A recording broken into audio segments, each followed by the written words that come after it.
Hey, wesh la famille, c'est Chris Monroe. On se retrouve encore pour une nouvelle vidéo. Plus précisément sur le premier top de la chaîne.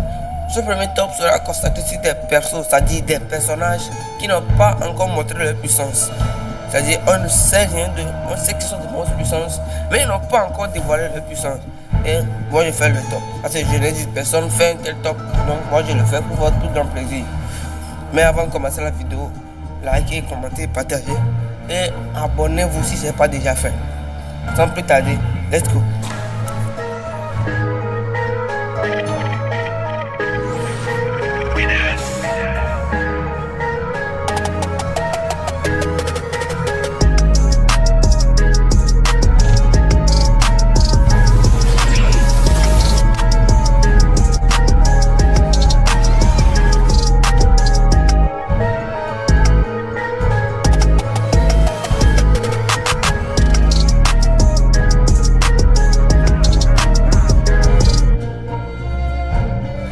Bien sûr, pour ce top, je prendrai les personnages à leur prime.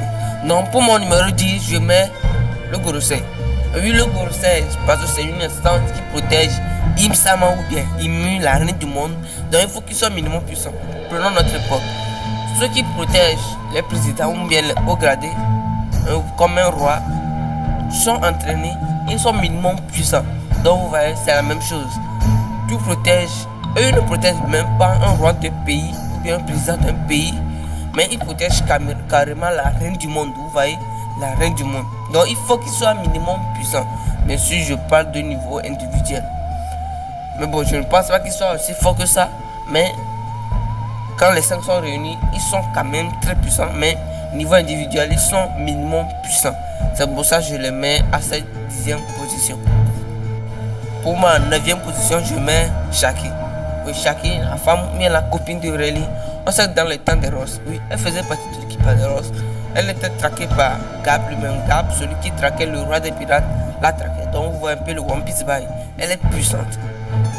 Je la place au-dessus du Gorosei car je ne pense quand même pas que le Gorosei serait supérieur à Garp niveau individuel. Je ne pense pas. Mais bon, pensez-vous aussi que Rayleigh prendrait comme femme, bien comme une femme faible? Bon, personnellement, je ne pense pas. Bon, ça peut arriver, mais moi je pense que c'est parce que Shaki est puissante qu'on la montre comme ça. Et n'oubliez pas que quand on l'a montré, elle tabassait des gars.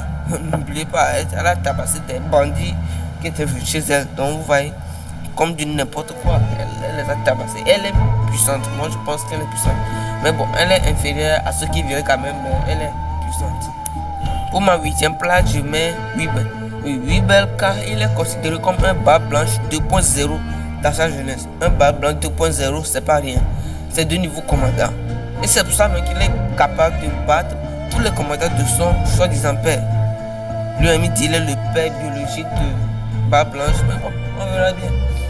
Et il est capable de battre tous les commandants de son père. Donc, il est de niveau commandant, voire même plus. Je pense qu'il est de niveau second après. Mais bon, ceux qui arrivent sont plus puissants que lui. Donc c'est pour ça qu'il mérite entièrement sa 8e place. Pour ma 7e place, je mets Ryukyu. Je mets l'amiral Ryukyu. Déjà, de par son titre, on sait que c'est un monstre de puissance. Tous les amiraux ont un niveau global élevé, donc lui ne va pas faire l'exception. Je le mets au-dessus de Weebel car lui, il est considéré comme un amiral. Ou plutôt, c'est un amiral. Weebel ne pense pas que Weebel serait supérieur à un amiral. Du coup, moi je mets Ryukyu au-dessus de Weebel. D'ailleurs, j'ai même fait une vidéo sur Ryukyu par rapport à Zoro.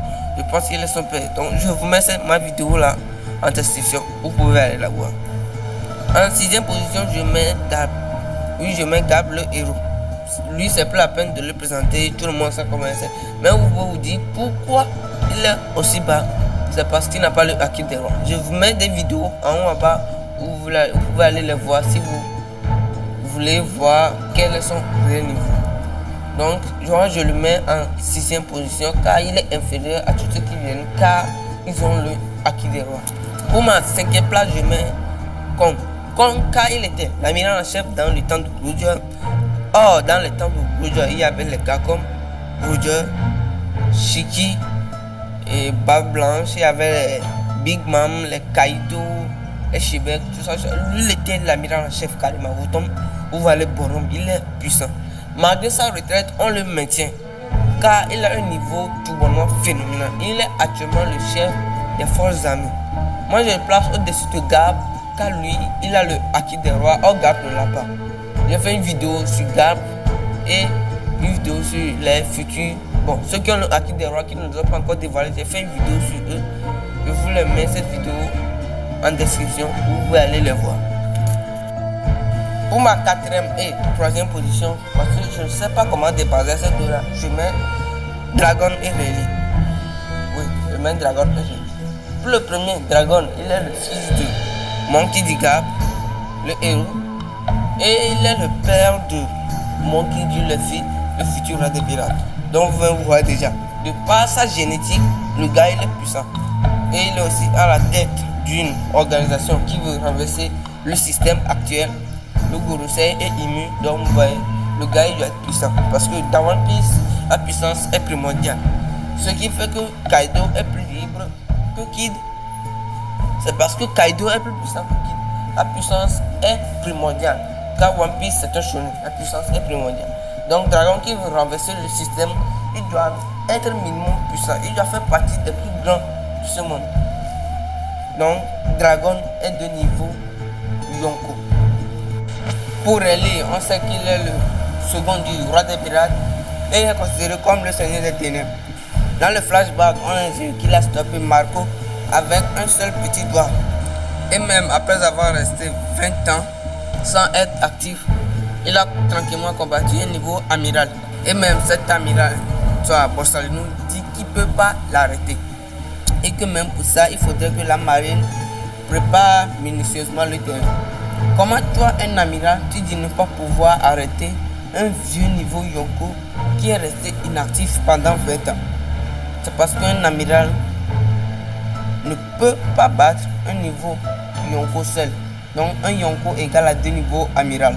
Je vous le dis souvent. C'est pour le rapport de force. C'est encore un qui s'applique.